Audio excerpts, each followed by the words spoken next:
Today our topic is about the position of slopes of two parallel lines, which is neither parallel to the coordinate axis. I mean neither parallel to x axis nor parallel to y axis. Okay. Then what about the position of these slopes? And next one is the position of two perpendicular lines. I mean the position of the slopes of two perpendicular lines, which is neither parallel to the coordinate axis. Okay. So first of all, you take a coordinate axis. So this is x axis, as you know, and this is y axis. X axis and y axis. I am taking two lines. This is the line L1 and this is the line L2.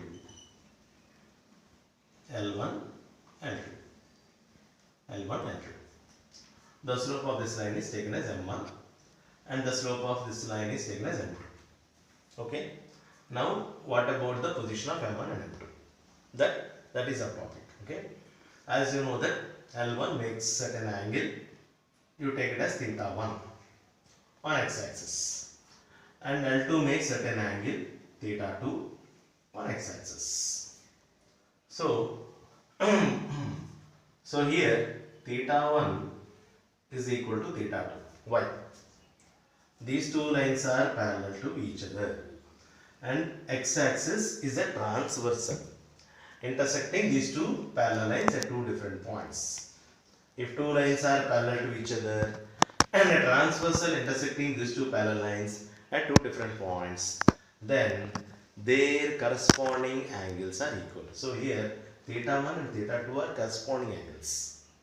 Corresponding angles are equal. So here theta 1 is equal to theta 2. Taking tan on both sides. Tan theta 1 is equal to tan theta 2. Tan theta 1 is nothing but M1. Already said in the previous class, tan of the angle made by a line on x axis in anti-clockwise direction is taken as a slope, which is equal to M1. We denote with M1. Okay. So here tan theta 1 is equal to M1 and tan theta 2 is equal to M2. So finally what we conclude, M1 is equal to M2. So finally from this what we conclude? We conclude that if two lines are parallel to each other, which is neither parallel to x axis nor parallel to y axis, okay, then their slopes are equal. Okay. Why I am saying which is neither parallel to the coordinate axis? If it is parallel to x axis, the slope will be 0. If it is parallel to y axis, the slope will be 1. The slope will be infinite. Okay. Already we discussed in the previous class about the slope of the lines which is parallel to the coordinate axis. That means x axis and y axis.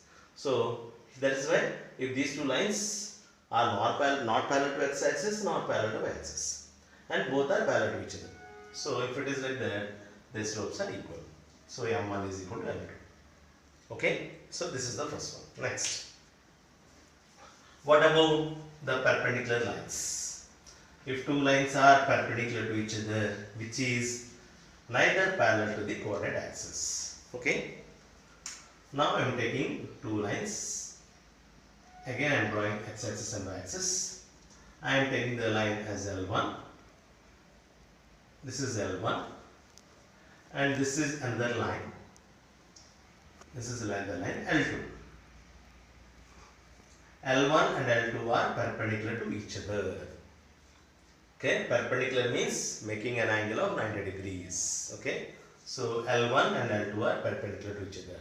What about the position of their slopes? So here you take the slope of L1 as M1 and you take it as M2. So L1 makes an angle of theta 1. Okay, on x axis in anti-clockwise direction. In the same manner, L2 makes an angle of theta 2 on x axis in anti-clockwise direction. So this is anti-clockwise direction. Okay. So you take this as A and this as B and this as C. What about angle B? These two lines are intersecting each other. Okay. So these two angles are vertically opposite angles. Vertically opposite angles are equal. So if this is 90 degrees, this is also 90 degrees. So angle B is 90 degrees, angle A is theta 1 and the exterior angle of this triangle is theta 2. Okay. So there is a principle, that means theta 2 is equal to 90 plus theta 1. Why? If you take a triangle, okay, and A, B, C, something like that, okay, and BC is produced up to D. So here it makes at an angle. So here this angle ACD.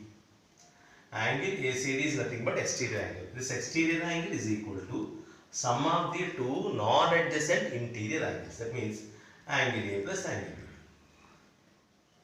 Okay, these two, angle A and angle B, are not adjacent to the angle. That is why what I said, sum of the non-adjacent interior angles. So these two are interior angles, okay, which are neither adjacent to this angle ACD. So angle A plus angle B. In the same manner, so this is theta 2, exterior angle, is equal to, this is one interior angle which is not adjacent to theta 1, theta 2, and this is another angle which is not adjacent to theta 2. So theta 2 is equal to 90 plus theta 1. Taking tan on both sides, tan theta 2 is equal to tan 90 plus theta 1. Tan theta 2 is equal to tan 90 plus theta 1 is equal to minus cot theta 1. Okay. At present you have to accept this. Tan 90 plus theta 1 is equal to minus cot theta 1. This I'll explain when we talk about trigonometric. Okay. Negative of the trigonometric adjacent angles. Okay. That means complement of the trigonometric angles. Okay. So at present you have to accept that tan 90 plus theta 1 is equal to minus cot theta 1. Okay. So tan theta 2 is equal to cot theta 1 is equal to reciprocal of tan. So you can write as 1 by tan theta 1. Okay. Take tan theta 1 to the side. That becomes tan theta 1 into tan theta 2 is equal to minus 1. Tan theta 1 is equal to m1. m1 into m2 is equal to minus 1. So this is our conclusion. So finally, what we observe, what we conclude, if two lines are perpendicular to each other, then the product of their slopes is equal to minus 1. Okay? If two lines are parallel to each other, then the slopes are equal. That means which is neither parallel to x-axis nor parallel to y-axis. If two lines are perpendicular to each other, which is neither parallel to the coordinate axis, then their product of the slopes is equal to minus 1. So this is what we understood. Okay. Thank you very much for watching this video. Keep subscribing to Praveen Tutorials. Thank you.